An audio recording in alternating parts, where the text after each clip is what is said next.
everyone, hope you all are good. I am Priya. तो finally SBI PO pre का paper over हो गया, मतलब मेरा पेपर ओवर हो गया और बहुत गंदे तरीके से ओवर हुआ। मैं वन बाय वन करके सारे सब्जेक्ट का अटैम्प्ट बताती हूँ। आज मेरा 4 अगस्त 1 PM वाला शिफ्ट था।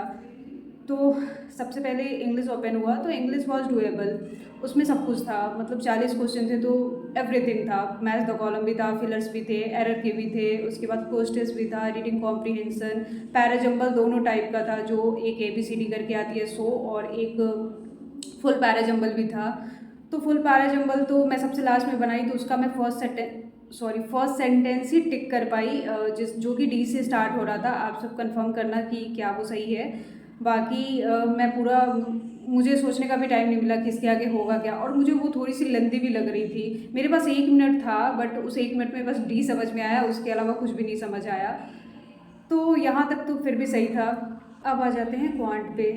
तो क्वांट क्या था, लिटरली क्या था, मतलब सबसे पहले मैं सीरीज़ बनाई, उसके बाद मैं वो मेल फीमेल वाला पाई चार्ट जो था उसको मैं बनाई, और उसके बाद मैं कैसलेट देखी। तो कैसलेट को तो मैं बिल्कुल पहले नहीं सोची भी नहीं कि पहले मैं इसको अटेम्प्ट करूँगी। उसके बाद मैं देखी कि दूसरा जो DI है वो टेबल में था, जिसमें ए का डिस्टेंस दे रखा था और दूसरे का अमाउंट दे रखा था कि वो कितना किलोमीटर चला, उसके ऐसा ही कुछ डेटा था। वो तो मुझे सही से समझ में भी नहीं आया। उसके बाद फिर मुझे वो नहीं समझ आया, तो मैं गई कैसलेट के पास कि हो सकता है कैसलेट समझ में आ जाए, वो बन जाए। मैंने कैसलेट बनाया, वो भी नहीं बना मेरे से। मैं तुरंत भाग के आई। अब मैंने सोचा अब मुझे अरिथमेटिक बनाना पड़ेगा, वरना मेरे से कुछ भी नहीं बनेगा। तो मैं अरिथमेटिक में गई, तो सबसे पहले मैं एज वाला बनाई, तो वो मेरे से बन गया। काफ़ी टाइम टेकिंग था। उसके बाद मैं अरिथमेटिक सारा ट्राई कर रही हूँ, मेरे से कुछ भी नहीं बन रहा। उसके बाद लास्टली मैंने सोचा कि चलो मैं वही वाला DI समझने का ट्राई करती हूँ। उसके बाद जब वो मुझे DI समझ में आई, तो पता नहीं मैं क्या समझी, उसका मैं सबसे पहला ही क्वेश्चन बनाई और उसका आंसर ही मेरा मैच नहीं हो रहा है। तो पता नहीं मैं कुछ गलत समझ ली होगी और मेरा टाइम भी चला गया, और ऐसे करके क्वांट में मेरे ओनली 10 अटैम्प्ट है। यस, 10 अटैम्प्ट ही है। मुझे तो टफ़ लगी। आप सब बताना कि आप सबको क्वांट कैसी लगी, और आप सब अपना अटेम्प्ट भी कमेंट में बताना। उसके बाद आ जाते हैं रीजनिंग पे। यहाँ तक तो फिर भी ठीक था, मुझे लग रहा था कि चलो पेपर थोड़ी सी टफ है, तो क्वांट में अटेम्प्ट बहुत बुरा तो नहीं होगा, 10-11 एवरेज होंगे।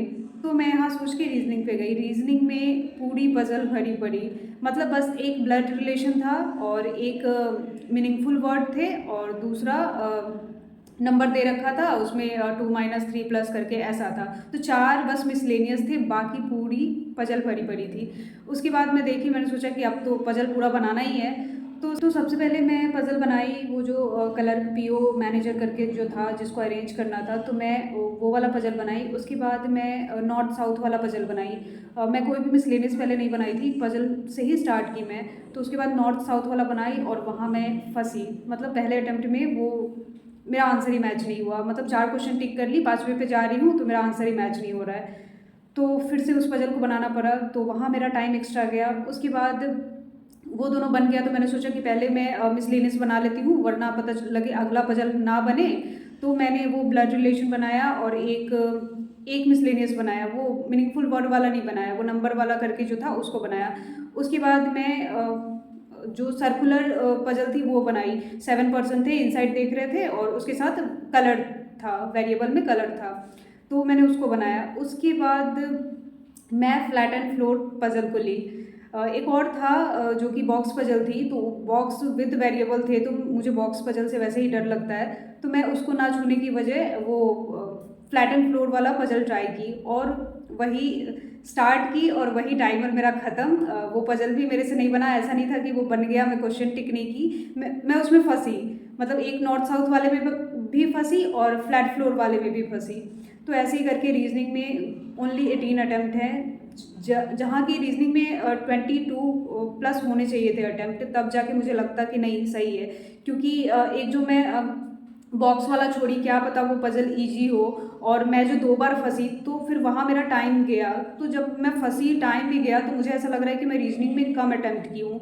बाकी आप सब बताना कि आप सबके कैसे कैसे अटैम्प्ट रहे और मुझे ये पेपर टफ़ लगी, आप सबको भी लगी, आप लोगों को डेफिनेटली कमेंट में बताना।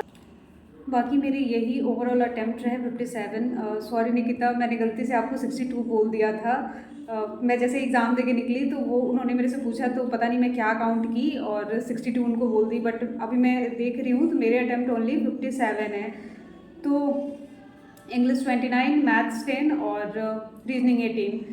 तो यही मेरे अटैम्प्ट है। आप मुझे नहीं लग रहा है कि इतने कम अटैम्प्ट में मेरा ये पेपर क्लियर होगा, क्योंकि रीजनिंग में थोड़े से और अटैम्प्ट मेरे होते तो मुझे लगता कि चांस बन रहे कि अगर चलो मैथ्स कम भी है तो मैं 2 सेक्शन को सही की। बट इतनी वैकेंसीज़ कम है तो मैं इस वाले एग्ज़ाम से तो बिल्कुल भी होप नहीं रख रही कि मेरा क्लियर भी हो रहा है। बाकी आप सब बताना कि आप सबको ये वाली शिफ्ट कैसी लगी, और स्पेशली मैथ्स का बताना आप सब। और अब इसको भूलते हैं, आईपीएस पीओ पे फोकस करते हैं।